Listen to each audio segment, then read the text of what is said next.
we've already been treated with some fantastic League of Legends in our first best of two. So let's hope it continues throughout the night as we head into our second best of two. That's between Fury and Dire Wolves. I don't actually know which roster we're going to look at first, so hopefully we just get a roster in front of us.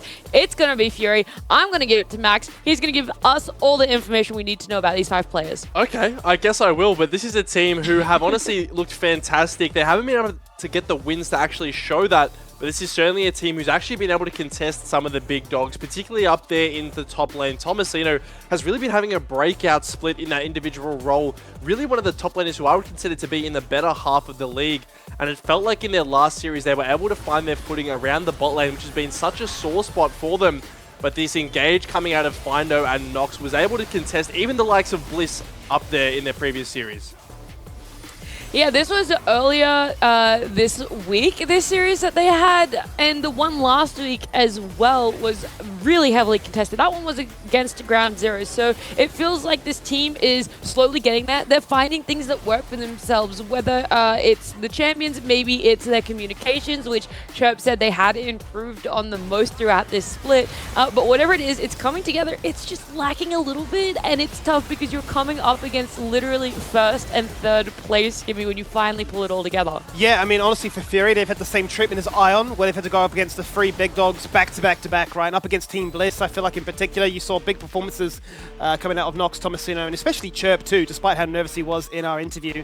Into Direwolves, it's a bit of a different affair, right? They've had all these games postponed. Only 1 point to get so far from all these games that they need to try and catch up on. It really has been the Katsuri show. We've been singing his praises time and time again. They certainly looked their best when they ran this double support comp, but they've looked a little bit out of character at times, right? You've seen River try to go for these wild and wacky picks. He showed us something new with the Scion as well as the Renekton, and at times it's looked okay, but sometimes the itemization or even just the playstyle has left a lot to be desired. It's made it difficult and then for Lise to try and exert his own control on the game, be it, do I need to try and play towards my top lane to help them out, or do I need to then tend to the mid lane to make sure that Emphis isn't falling too far behind? So it's been a very uphill battle for Katsuri to try and claim any kind of clutch performance. But it does seem like a bread and butter combo is either that double support or looking to try and utilize the Orianna and Nocturne. It's a rough situation to be in because I remember this series like it was yesterday. I mean, it was yesterday. And it's hard to feel comfortable when you need everything to go on Katsuri when it comes to kills. Because in game number 2, Lisa was able to pick up a double kill for himself when they were a little bit down. And I thought, okay, maybe this is going to be the door that opens for them. And they're going to be able to play around Lisa. They're going to have this jungler that's going to be able to make some moves for them. And then it just didn't. And it's like, how different could that game have been if Katsuri had have gotten them instead? And I feel that that's one of the biggest disadvantages is you don't want to be sitting there like, oh, we have to give these kills to someone else. We have to make sure our ADC is always going to be there and always the one that's getting the gold from it, Max. Look, honestly, I think Lisa looked decent on the carry picks. I think that is something the Direwolves have been kind of trying out with both the Brand and the Graves being picked up by him to try to get the ball rolling inside of a role that isn't the AD carry, because I think, like you said, that one-dimensionality really does hurt the Direwolves, because not only are you worried solely about feeding Katsuri, so you play away from his side of the map, but also you just kill him in every fight, and that's what we kind of saw in that Ground Zero series is, yeah, he has this fantastic lead and he's looking great, but then he literally gets dogpiled to start every fight, and there's simply no response from the side of Direwolves. So really, I think that they need to have someone there who isn't Katsuri, because or else there's just too much pressure on him. Yeah, it's a tough one when you got that all stacked against you. Let's keep this moving along, though. Let's bring in a player, our first player for this pre-game interview. Tomasino, hello. How are you feeling for today's game? I'm oddly nervous, even though it doesn't change much in the standings. I'm feeling a bit nervous. I don't know why. Yeah, just gonna look to have some fun today and kind of relax. Do you think maybe that's it? Like, there is still this pressure where it's like, hey, we're a playoffs team. We really kind of got to make a showing out of it because it's our last regular split best of 2? I don't know if it's necessarily that. I think we just kind of like, as individual players, you know, we don't have very much time in the LCO, like compared to some players. So we kind of are still making a name for ourselves. And if we run it down in these games where, even though it doesn't necessarily matter, you know, we should still perform. So it's just kind of that. Yeah. Do you guys think you're going to take this fun or enjoyment of this best of two to maybe also expand into some different picks for yourself? Maybe something that you can try and make a name for yourself on? Yeah, we might be pulling out some weird and fun picks tonight. I don't know if it's to make a name out of ourselves, like, with it, but it's just going to be a lot of fun, and we're just going to try and come away with the W as well. I love it. And I guess final question is, like, how would you rate your chances of going a 2-0 here? I want to actually know, even though you're nervous, I really want to hear the confidence that you have for you and your team going into a series against Direwolves. Considering our picks, or what we have planned, I would still say pretty high, actually. I would actually still say pretty high, but, you know, if you don't go in with some confidence, then you're just going to lose anyway, so I reckon we got this in the bag. All right, I love to hear it, Tomasino. Thank you so much for joining us, and good luck today. Thank you. Have a good one, guys. See ya. Oof. I tell you what, if I've learned anything about nerves, Nat, it means you're going to absolutely smurf. Yeah, you reckon? Yeah. I reckon he's just going to drop the hammer and he's just going to slam like a Gwen or a Rumble and be like, River, mate, watch this. I'm 10-0. Okay, I want to know, well, what do you reckon the picks are? I feel like this man had it on his screen. He was reading them and he's like, should I not? yeah, a 7 out of 10 maybe. I want to see Camille. I want to see Camille. We saw it yesterday from the Raymond, and I know Tomasino plays it, so I'd love to see him pick that one up. All right, well, hopefully that one's on the cards. Maybe that's going to be one of those spicy picks to make a name for themselves. We're going to head into our second interview right now, though. We've got Emphas, who's going to join us here. Emphas, how is the environment on Direwolves at the moment? You know, considering you guys unfortunately haven't made it to playoffs, are you still in high spirits and want to close out the regular split in a 2-0 fashion? Yeah, so we're all pretty devastated that we couldn't make playoffs. I think, like, everyone on our team expected to do a lot better this split, but yeah, we're still in high spirits. Like, everyone's still positive, and we want to close out the split with a banger today. Okay, when you say banger, I know we keep harping on about it. I don't know how much of the broadcast you watch, but we keep harping on about it. Is this banger just like you want to absolutely go in and stomp them, like make sure they don't even get any kills? Or is it more about your champions and trying to show that, like, Direwolves has a very broad array of what you can play? Yeah, so some of us do want to pick some extra spicy champs tonight for our last game. And yeah, we do intend to make it a very bloody game tonight. I love it. Can you hint in any way, shape, or form for what champion you might be wanting to pick up for yourself personally? Unfortunately, the enemy might be watching the broadcast right now, so yeah, we're gonna have to keep everything to ourselves right now. But you might find out very shortly. Look, Emphas, I had to give it a go. Look, as much as it does suck that we won't be seeing you guys in playoffs, I do look forward to your series tonight. Thank you so much for joining us, and good luck. Yeah, thank you. Thank you. Oh, he did still seem in high spirits. It's always tough to, like, come into this knowing that it ultimately doesn't matter. You're not going to be progressing any further. But I like it. They're going to have some fun with it, and there are going to be some spicy picks. What is Emphasis' most known champion, Max? Shaco. He was a Shaco one-trick in the jungle before he became a mid laner. Yeah, So, yes. Shaco could be coming out. I don't know how Shaco much mid. Lisa likes to play with that, or even switching into the jungle. We really have to see how much he actually means by kind of testing the spiciness of this pick.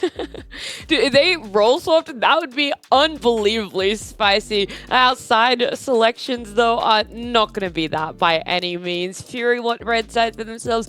Direwolves want red side for themselves. I love how much this side selection has progressed since we first started 6 weeks ago in the LCO. And now that counter pick is apparently what everyone's vying for. So, side select could be a factor for you guys on who you want to vote for in game number 1. But either way, make sure that you have your say. Use your Twitch channel points, put them to good use, and dump them all on either Fury or Direwolves. Yeah, up there, exactly where Skimmy is pointing in that top right corner just above Max. Let's bring up our talent predictions so maybe we can convince people to go a certain way. But I think all three of us are on the same page yet again.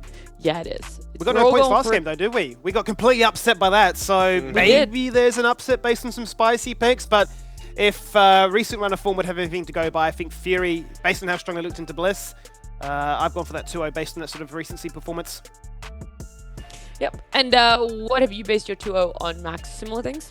Similar things, as well as the fact that the Direwolves really haven't looked convincing at all. Like Fury, like Skimmy said, they looked good versus Ground Zero and good versus Bliss. Like, yes, that's also 2 losses, but the way that they lost was a lot more, gave me a lot more hope, I guess, in what they're going to be able to pull out tonight. I'm just hoping that Fury don't get cheesed unless they're willing to cheese. Let me explain a little bit more, okay? Because for Fury, maybe they need a win mentally before they go into playoffs, right? You get so close to these top teams, and you're like, all right, Direwolves, we just 2-0 them, right? And they're going to go for maybe more of these meta things. They just really want to try and perfect their game plan. Direwolves come in, and they're like, all right, let's just go for the cheesiest, most messed up champion picks possible, and then they win with it. If I was Fury, I would be mauled. I'd be like, are you joking me right now? Yeah, absolutely. There's nothing worse than having a game feel very much like a solo queue experiment, and you're thinking you got maybe even like role swaps. Like if it were to be a case of like Emphas going into the jungle and playing Shaco, then I'd absolutely lose my mind. But we'll have to wait and see. Like it could certainly be very, very spicy in that regard, but I would like to see them showcase, look, you know, it wasn't the run for playoffs that we were hoping for, but this is a reason for us to still be considered for a roster going forward into Split 2 and beyond. Yeah, that's the thing, you know, this is only Split 1. We obviously do have our second split. There's so many more things out there, so have some fun with it. I'm trying to think if there's anything else that comes to mind right now for me on the side of Direwolves. Like, I'm trying to think about Lisa back in his Peace days, something that we could be expecting that's also spicy, but we don't have to speculate. Nocturne TikTok builds, Nat, is what we're going to That was, it was like Iceborne Gauntlet Nocturne, wasn't it? Yep, the worst build I've ever seen in a competitive. Who played that Vi build? I swear there was a Vi build. I can't remember if that was Lisa or not, but there was a really bad Vi build. I remember flaming it on broadcast. You did. I remember this. I remember this. This can't have been too long ago. You know, I'll think about it. Maybe I'll try and hunt it down because I did just get word. Champ Select is ready, so let's not try and speculate any longer. Let's just jump into it. You definitely got me thinking now, Max, about all the weird and wacky stuff we've seen over the years here in the LCO and actually even beyond, back into the OPL days. But here we go for the very final series of the regular season. 6 weeks have flown on by, and it's a chance for playoff contender Fury to make sure they got a little bit of momentum going into the Direwolves. So we'll just be hoping to save a little bit of face by getting a good result to close out the season. Yeah, you can see River looks absolutely ecstatic to be here tonight, wondering what he's going to pick up there towards the top lane. 380 carry bands coming out here, which really leave the pool of 80 carries wide open. We saw in our last series that Kalista was that first pick. It wasn't too convincing. But Skimmy, this is something we've talked about. We loved Katsuriana last time. It's their only win so far in the game. And it might be that Lucian coming through for him. Certainly may be the case. Wouldn't mind it if it were to be a case of just going for the classical Lucian Nami, if you will. Just be insanely aggressive in that bot lane. Or go for a pairing that they've already utilized before, which was the Lucian and Emilio. And give him all the protection in the world to try and cleanse out of any kind of wombo that Fury may look to kind of construct. Let's see what their first pick priority is. Because right now, Tomasino is really trying to tease us with the idea of an Echo or a Kayn. Yeah, he absolutely is cycling through, kind of holding true to his promise about spicy picks, but come on. You can't hover those champions and then pick Emilio, but they will take that, deny the pairing from Lucian, which we have seen be so prevalent, and does pair well with something like an Aphelios, which Hooper really does like to default to as his 80 carry choice. Now, in lane can still be a bit vulnerable, especially if that Nami comes through. There's a lot of burst damage, but it will be that Aphelios locked in. So, you know, despite all these promises about spicy picks, it just feels like stock standard Fury. Yeah, incredibly stock standard at this early stage, isn't it? And, you know, for the likes of Hooper, a classic champion in his arsenal. Definitely Aphelios right up there as one of his go-to best champions. And with Emilio denied away, then the Nami, seemingly, not the only option, but definitely the premier choice to guarantee that you've got a really strong 2v2. Yeah, going to be an absolute bloodbath down in that bot lane.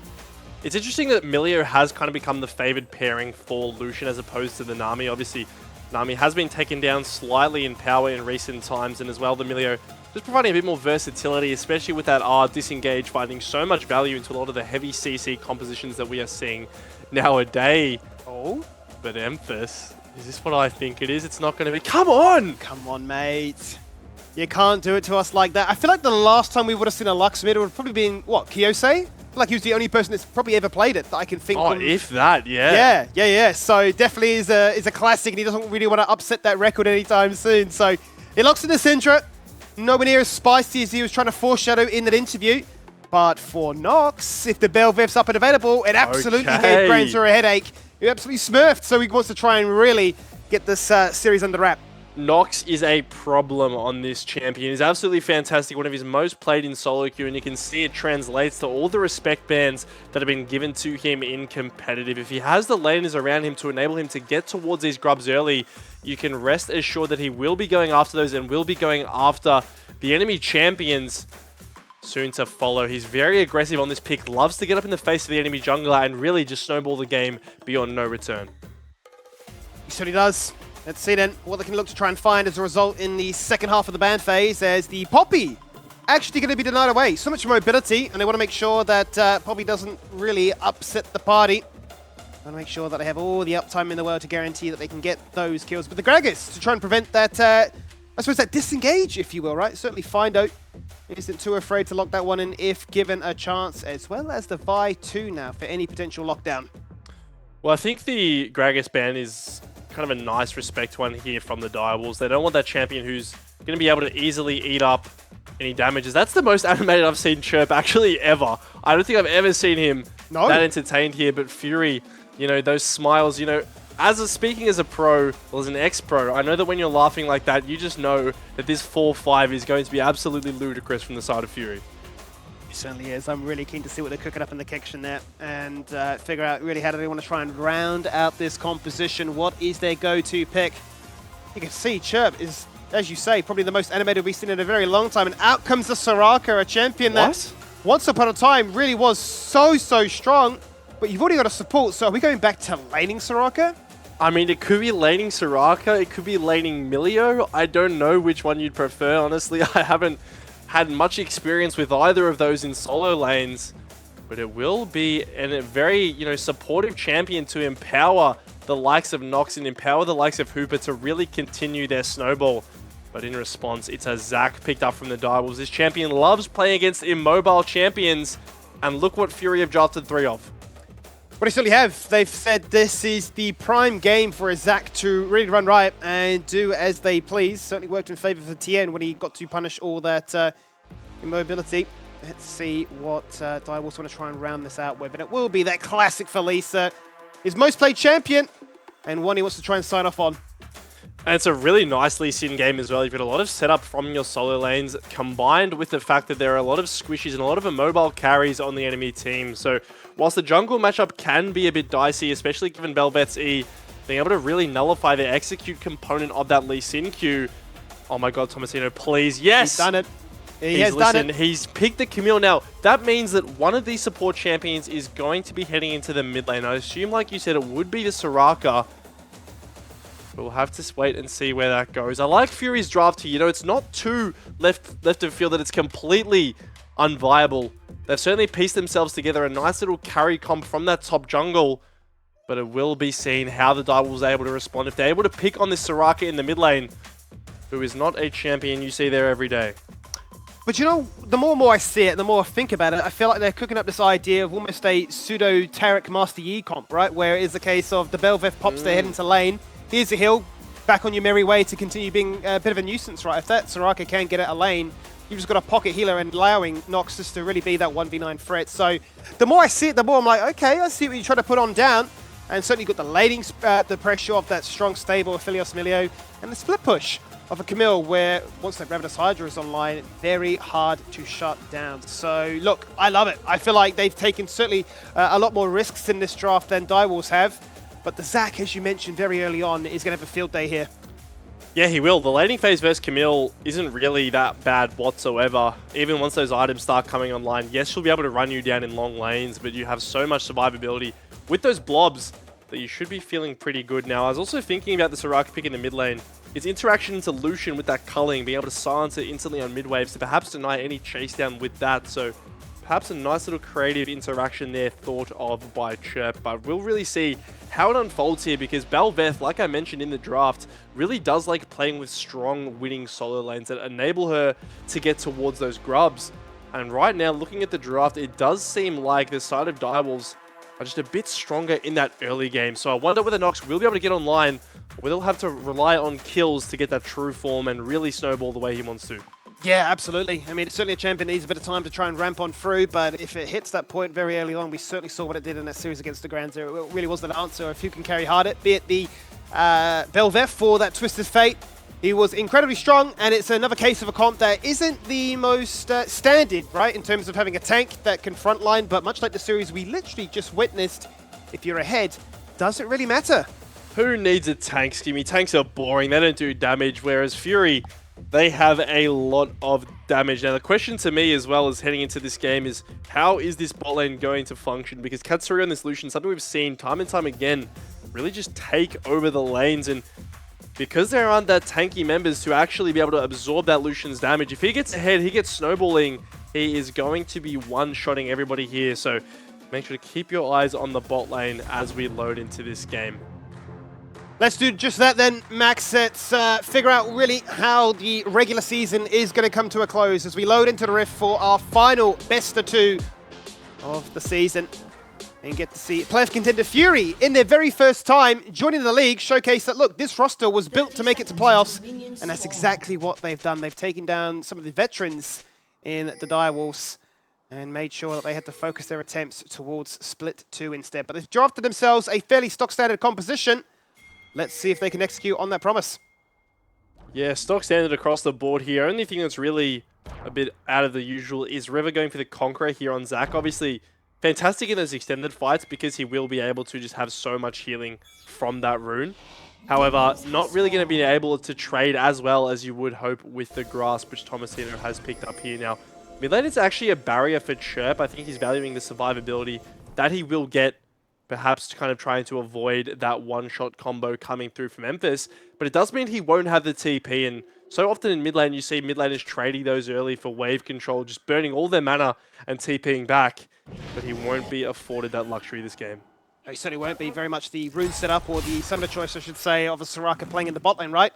Where you give yourself that barrier so that your HP, when you are consuming it to give the heal to your teammate, isn't going to be that much of a detriment to you. Well, the overwhelming majority believing that Fury should be the winner, and it's a rare level 2 gank, so much so, that's forcing Memphis already at 2 minutes to burn Flash. Okay, just walked in there after doing the Raptor camp, and Katsuri will take a little bit of a chunk on the bot side. But that is speaking to Nox's aggression. I mean, off the bat, level 1, uses the sweeper to make sure he's not seen on that Raptor camp, takes that one away with how fast Bel'Veth can clear those camps level 1, and will secure a nice advantage in the mid lane. So, you know, helping out this Soraka any chance you can get. Katsuri getting aggressive in the bot lane, looking to put on pressure and showcase that illusion. Nami, very, very strong. It's only level 2. As soon as level 3 is there, expect them to see another opportunity go their way. They have the sustain difference. It's taking a little bit longer here for the Milio to try and match that of the Nami, but Mana may be the difference maker now. They might have been lying about the champions, but Direwolves certainly weren't lying about how bloody this game was going to be. Already a flash burn from the mid laner, and basically every single summoner besides the flashes being burnt in the bot lane. So ultimately a very bloody affair down there. Oh. River's caught in trouble, and Tomasino has simply just taken him out as a Camille very early on. He's going to go for the passive. He's taken out 1 so far, looking for 2, make it 3. Not to be the case, but out of the passive into the hook shot and into the easiest first blood of your life. Oh, I can't believe it. River's fallen down there in the top lane 1v1. The passive was able to actually come out of it there, but the damage on the back end of that with the hook shot being still available is enough for Tomasino to find that first blood there. So a really good upset as well when you consider the fact that River actually had the wave control. He was pushing in, trying to get that crash into Tomasino. But this Camille will be starting his scale off with a 400 gold bonus. Certainly will be. Very, very nice for the solo lanes there of Fury. That's what they're relying upon. And certainly makes life feel a little bit better then for the side of Chirp, who has gone for this very unique and a pick that certainly caught us off guard. A champion that we've not seen in the meta for quite a while now. I remember this was being picked back when Gudo and Kiyose were playing together. They were kind of paired this with a Gwen for a similar idea where you just want to play to empower your jungler. You want to be able to walk up, give them all the support that they need. Unfortunately, they're able to find the most success with that pick then, but this game looking like it's a completely different affair. Nox has actually opted to base early and pick himself up a Doran's Blade as we see how the play unfolded in the top lane once again here. So you can see River, he does have that wave control, wants to just get the wave in, but takes that elastic slingshot in, and really you can't be doing that, especially against the Camille. Just ends up falling down despite the flash. And he certainly does, and no need to really concern yourself about getting all these blobs. After this expires, it's as simple as a hook shot into a guaranteed stun, and Nox can look at it, but he can't pick himself up an assist. So, no harm, no foul, but the best possible start here for Fury. Yeah, feeling very nice here as Nox is walking back towards this mid lane. Keep in mind, the flash is still down from Memphis from that previous altercation. You can see he's respecting it though, as River will be channeling his base also in the mid lane, providing Memphis a little bit of extra safety as he gets his wave out. As we check back in with the bot lane, 3 longswords now complete here for Katsuri, as Nox is still looking at Memphis but doesn't have any dashes left. Katsuri though, he certainly has a dash left. Yeah, he certainly does. Relentless pursuit, finding all the value in the world to try and make sure they got the aggression. He's running the Ignite, no defensive summoner on this occasion for him. He wants that 1v1 prowess, and with the first strike too, you'd expect every time with that first move to really lay down the pressure. So much so that Hooper's forced to flash away. Already down 10 CS, gonna pick up a few as he crashes that wave. But definitely bearing the brunt of that really oppressive Lucianami combo. Yeah, and that will open up this window here for Lisa to head towards his first dragon. So, whilst the top side of the map has been belonging to Fury because of Tomasino's nice performance, the Direwolves will be able to leverage their Lucian Nami's priority to crack open this first objective of the game in their favor. And this is quite an early dragon as well. We obviously saw the Soul come online last game, but that definitely could be a possibility that the Direwolves are working towards now, as we can see. This wave will be shoved out here and built by Fury. The jungler's not in the area though, so you do have to wonder whether Katsuri wants to potentially fish for something here as this wave pushes out. Does have that flash advantage, but doesn't want to get baited into a false sense of security. Still, there's Summoner Heal available for Findo, isn't there? Graviton makes sure that Katsuri is stuck in place and forced to take a bit of a trade in return. Let's give obviously Nox the opportunity then to roam up topside and prey upon the fact that Tomasino is fairly strong, that he's got a pocket support right there to assist him. Chirp looking to try and keep Memphis locked down, but he's not going to be deterred. Level 6 online, and very keen then to try and show face, as River is going to probably Nox off in the end and make sure that they only pick up 1 Void Grub. Nice roam there by River. He knows that with the level 6, Zac actually has a fair amount of damage, but he may be collapsed upon. There's no Hextech ultimatum out to actually be able to find that kill there. So he will just walk away unscathed for the time being. Now, speaking of that top lane, Tomasino has actually opted to go for the Tiamat first, so potentially building his way towards a Ravenous Hydra, which is quite a smart adaptation in this lane. Giving yourself the sustain to be able to actually match that Zac as best as you can. But Katsuri dashing in once again. Goes for the flash, tries to get it all there, and enough to force out both the barrier and the heal. So, bot lane now for Fury. Very, very squishy and very scary, as they know that Lisa's in the area. And also keep in mind, there is that wish available from Chirp. So, in addition to the barrier and the heal, which we just saw being expended, you do always have that Soraka ultimate to try to heal you up. But meanwhile, topside, River's getting aggressive here. He certainly is getting aggressive. He's spamming unstable mana, making sure he's getting all that HP back as he gets aggressive, and makes sure that Tomasino, despite having that first blood, isn't going to run away with the lane. He isn't going to be a early game champion as a Camille. He certainly now has to really respect that the wish will be used. Bait. The Hexagon Maiden turns it around, and then it was in fact a bait. There is a fantastic flash to dodge out of that hook shot, and especially with Nox not too far away. I kind of knocked Chirp yesterday for saying the communication had been something that they'd been improving, but there you can definitely tell that it was working for them, right? Tomasino baits River in with that low HP bar, and then instantly out comes the wish, ultimately forcing the flash to come out from River here. And with Findo in the area, it looks like Nox will be wanting to hit these Void Grubs. Now, he has ticked level 6, so will have access to that ultimate if he wants to. But instead, actually opting to just clear the rest of his jungle, has basically every single camp up. But meanwhile, Lisa, looking at bot lane, has kick, and Hooper doesn't have flash. Yeah, he raised a good point, though, in the spot lane, because without them having any summoners and no wish now from the Soraka, they are very susceptible to a gank going against them. Sonic Wave doesn't connect crucially, And Lisa having ultimate advantage would have no doubt been quite keen to take that one, but it is a red and white Aphelios. And despite having nothing, still has a ton of damage and a fair bit of sustain to make sure that fight wouldn't have been as clear and cut. River underneath that tower is agonizingly close to finding his first turret plate. Isn't going to be the case though, as Tomasino expends the last stretch of his mana to hit that hook shot to serve Nox a potential kill. He smites to slow him, he pops the passive, and now gets to work to take down all those blobs. Can he get them all? And he certainly can, as we go back to bot lane to see Katsuri hunting for that kill.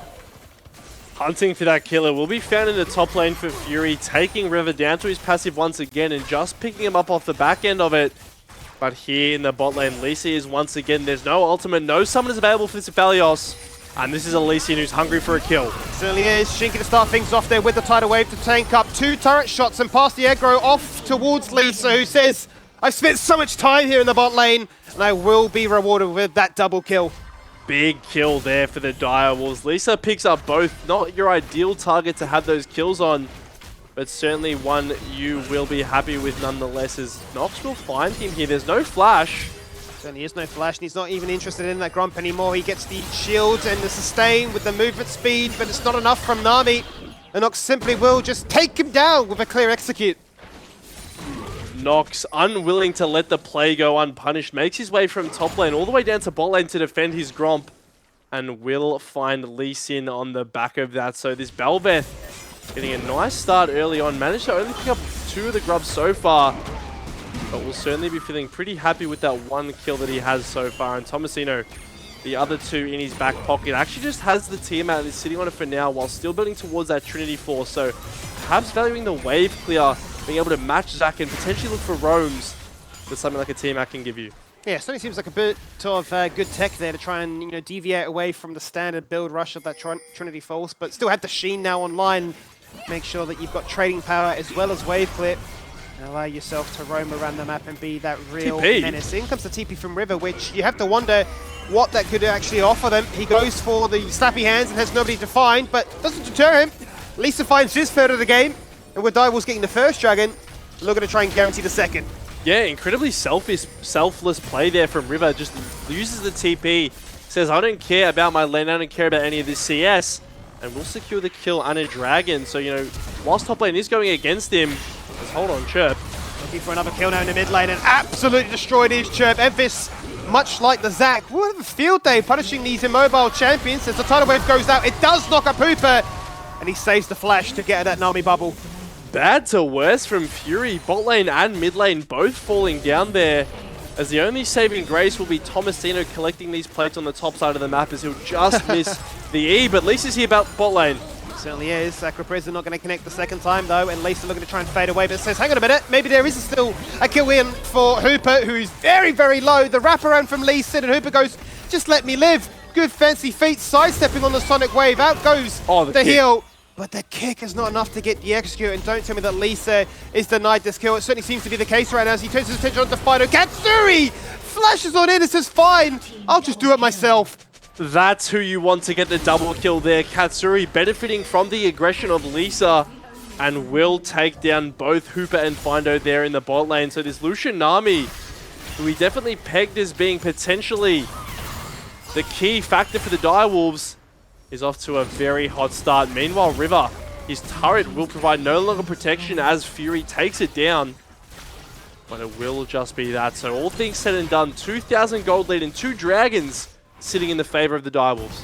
And it certainly is. We'll see how it all took place once again. It was a case of Hooper feeling like he can make a play, but he had no flash. He burned it before, and just sticks around a little bit too long, right? Obviously, Lisa invites the pressure to say, well, let's just make this fight a winning one. And the main problem there is just the trade that comes after the initial dodge onto the Lee Sin and Nami Qs, right? That trade's too much HP. Leaves him in a very vulnerable position, especially with Lisa in the area. And Finder does a nice job of keeping Lisa at bay for a little while, but that buys all the time in the world for Katsuri to rock up a Shinky. He's gone. He is just simply gone. It's a Nami, a lone wolf, walking where they just do not exist. Yeah, I mean, you don't want to face check bushes as most supports, but certainly not on a Nami. That is absolutely why you can see right there just falls straight on down. And it will be the Shirelias picked up for Chirp in base. So really going towards this full support build, really wanting to unlock the rest of his carries. Who right now are off to a pretty hot start. Tomasino and Nox here feeling quite good as we do have a Herald spawn in 2 seconds. We know how much Belveth values these. And with all the priority, all the vision that they have in the area, looks like it'll just be picked up. Yeah, seems to be a freebie on this occasion. No real contest from them. And it certainly is a very good play for them to make matters worse in terms of a strength for their major carries. I mean, in terms of feeling bad for Hooper, yeah, 0-2 is not the best scoreline, but he has been the recipient of all this pressure from the side of Direwolves. We got Soraka and Emilio that are really willing to empower both the Belveth and the Camille, and you can see why, because Tomasino, with 3 kills and a Trinity Force complete, isn't afraid, even in that 1v2. No, he nukes these squishies right now with the build that he has online. But speaking of nuking squishies, Katsuri doing a fair job of that right now as Rivers found Chirp, but Nox is here to back him up. He certainly is, and with River having his pass up and available again, he feels like he could take this trade, but unfortunately Nox once again in the right place at the right time, and as those blobs come together, it's easy pickings then for a Belveth to get to work. More stacks in his back pocket, and that top half of the map for Fury is terrifying. Yeah, River thought it was just an isolated Soraka there, so got aggressive in the 1v1. You can always count on Nox being in the area, and you can see with his passive, with his true form enabled, this turret will be melting down fairly quickly. He will back off, however, as Katsuri and Shinki are in the area. But so far, the Soraka doing exactly what it needs to, buying time, baiting in the enemy opponents, and then funneling the kills over to Nox. Yeah, funneling those kills, 5 minutes assist, right, with that Global Wish ultimate, and that Dark Seal then no doubt will be getting definitely amplified for free. Even without any need for participation. Nox backing away, but then feigning with the re-engage. They jump into the Heralds, and now... Hang on a minute, what are we doing? We're just doing doughies. Oh, he's drifting. Oh, he's drifting. He's taking it to mid lane, Skimmy. Can he hit it? Ah! That's a headache. He needs some Panadol after that one. It was a valiant effort there from Chirp to try to hit that mid lane turret there. I thought he was very close to doing it, but unfortunately just too long to turn there as Lisa gets the kick on mid lane. Yeah, kick into the mid lane, but it's just no follow-up, Max. There's just no way to back him up on this occasion. And you see your Lucian army, they're incredibly strong with the Storm Razor, and already the Voltaic Cyclo Swords. They've got the Imperial Mandate behind them. I mean, these two, they are just that classic Lucian army on mid lane that can just do no wrong. And who actually stands against them? This is something we highlighted in the draft, but there are really no tanky members who are actually able to withstand the damage that these two are putting out at this stage. So all that pressure, and with 5 members of Direwolves in the area, they're going to look to take this dragon and Skimmy. This would be their 3rd dragon. This Hextech dragon will put them on Soul Point at only 16 minutes into the game. That is certainly well, and with no Void Grub stacks for Fury to respond back with, bear in mind the second timing actually out, only 3 picked up in this game.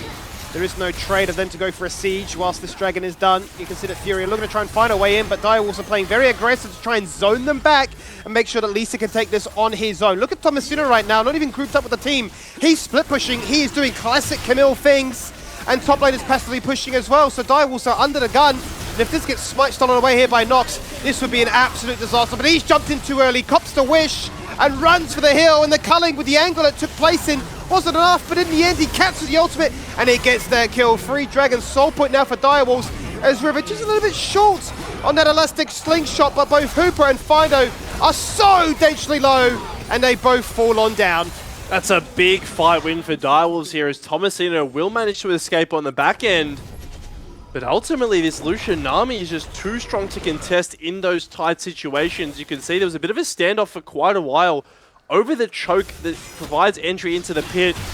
And you can see once again, it's really a fight on 2 fronts. Katsuri, Shinki and Empus zoning off their counterparts towards the top side of the river, whereas Nox is just trying to get into the pit. But like you mentioned, he goes in too early, gets taken down by Lucian, and that secures the smite. Lisa, uncontested, picks that one up, and with the engage, doesn't initially land from River, but they are more than enough to chase down the remaining members of Fury. That they certainly do. If it's not the bot lane of Direwolves, it's definitely Lisa with the mobile nature of a Lee Sin, ready to try and take any stragglers on that occasion.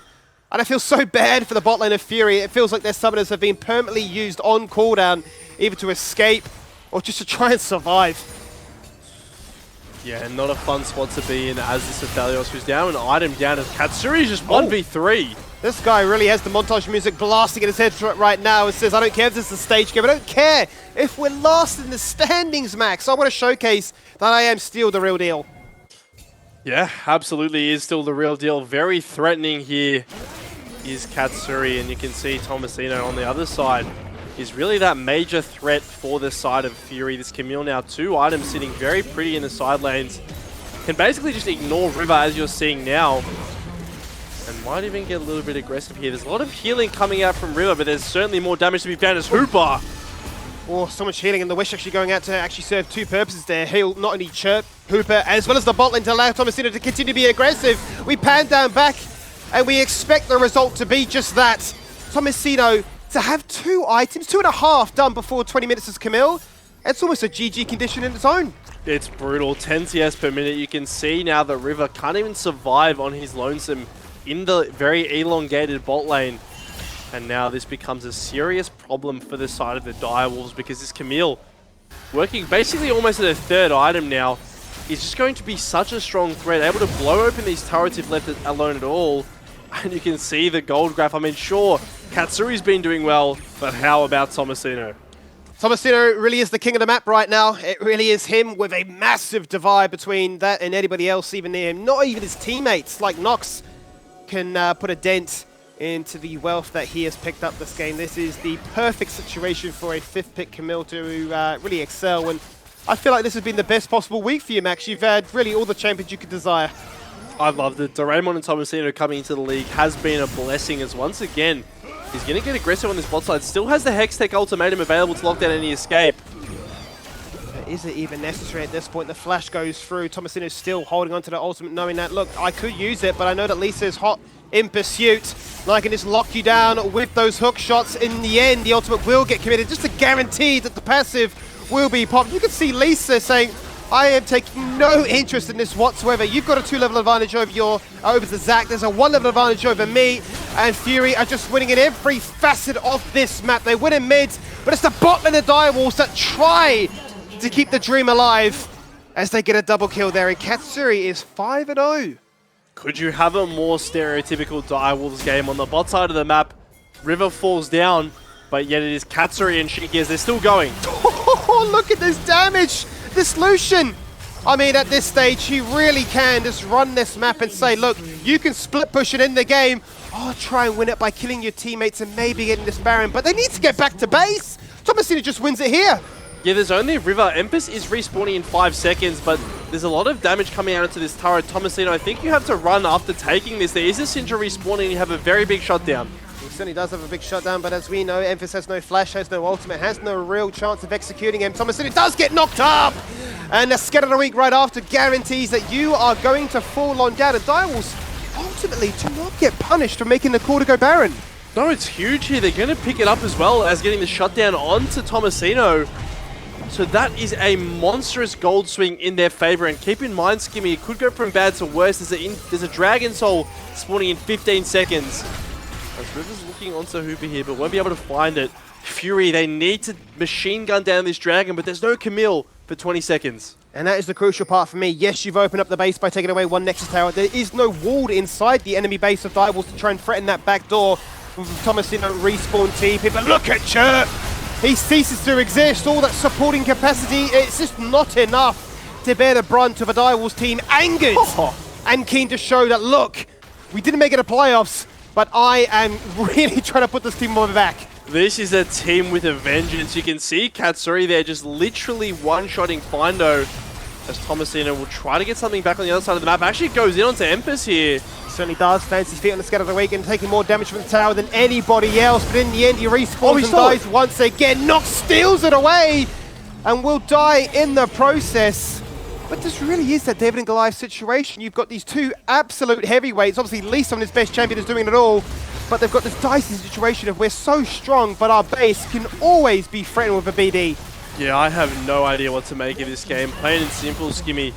It really is Katsuri just taking fights into his own hand, taking the whole game really personally and just one-shotting every single member on Fury. You can see there's not a single member on the red side who can actually stand up against the brunt of this Lucian's damage. As we take a look at the replay once again, keep your eyes on Lisa. It's a nice little stun that lands initially, but he ward hops and gets the flash kick. Yes, Hooper flashes afterwards, but by that time he is already dead, and Findo just ceases to exist. That is the brilliance of a very fed AD carry, only to be deterred by a very strong Canel. But let's see what Nox does here. I mean, we've had a day of smite steals. It's been so entertaining. How does he actually steal this? So the blast cone's broken. He just goes in completely blind. Wow. Flashing over. But that's really big. He denies the soul pickup for at least 5 minutes, which might buy Fury the time they need to come back into this game. It still is certainly an uphill battle, and it really is all about Tomasino, but they've brought Katsuri down. Tomasino's gone. This is a very scary situation because we said just how fed he was, but he is the majority of their gold lead. Take quick stock of the scoreboard above.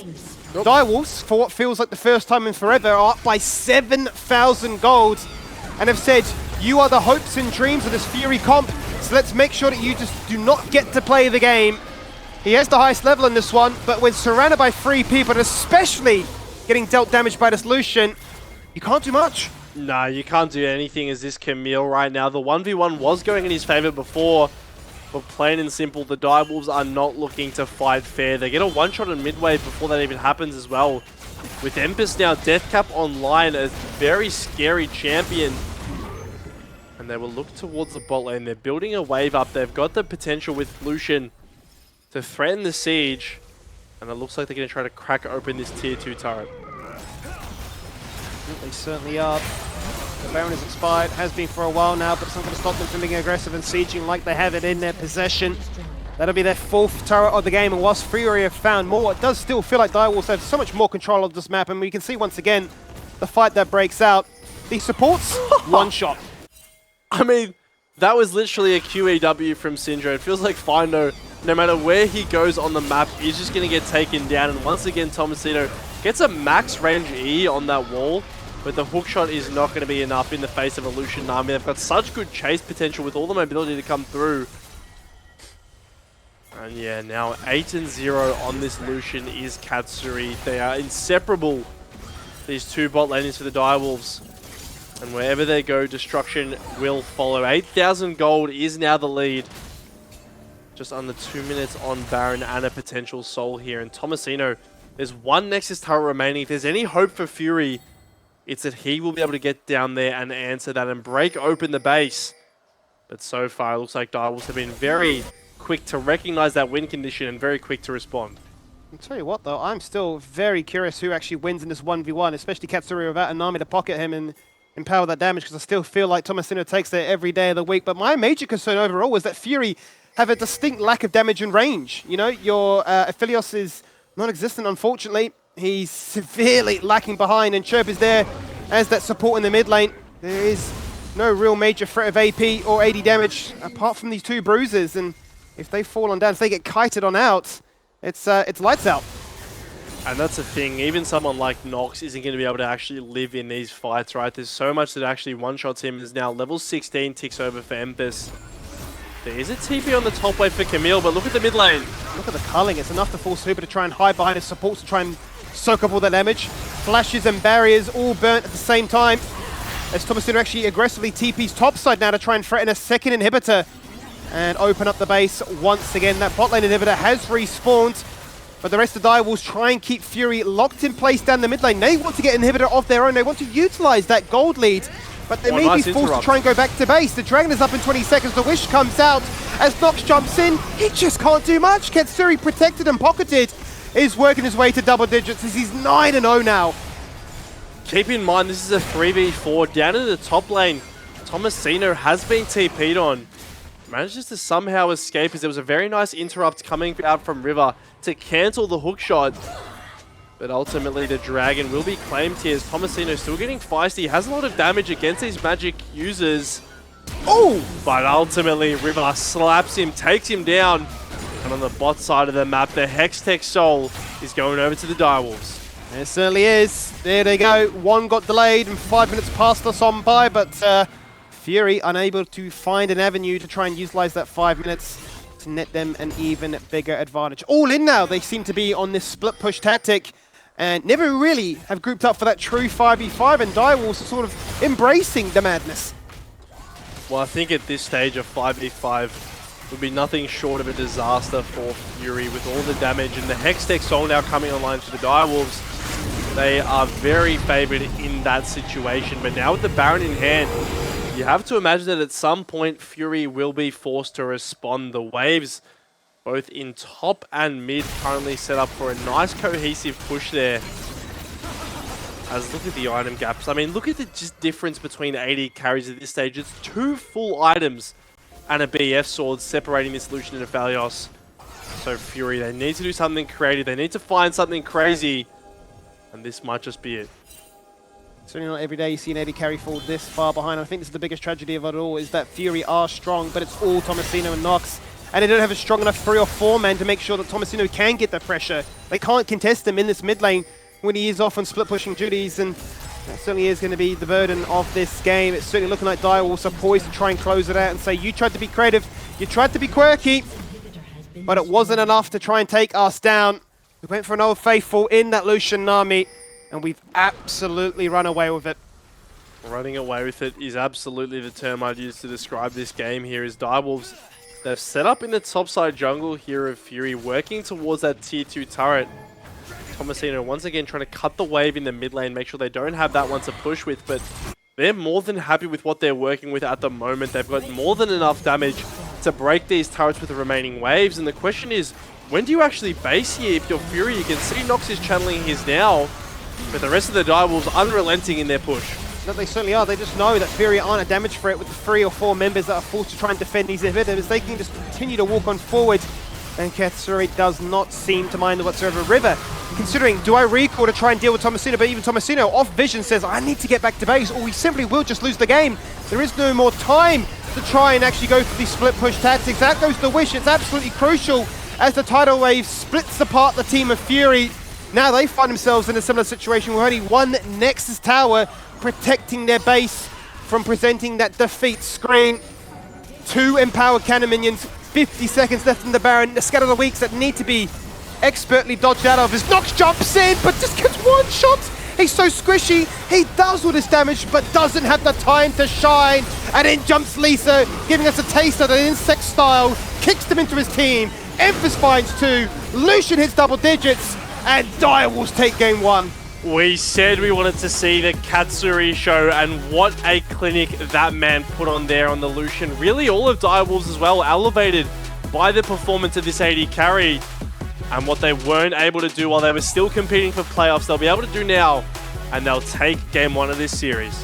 That's certainly the reason why we prop up Katsuri as their big source of inspiration, and a big reason why this Lucian has to be so feared. Banned away in other series, but let through tonight, and they had to deal with that decision making. Ultimately, Direwolves for the first time lead at the break. Join us after this break for game number 2.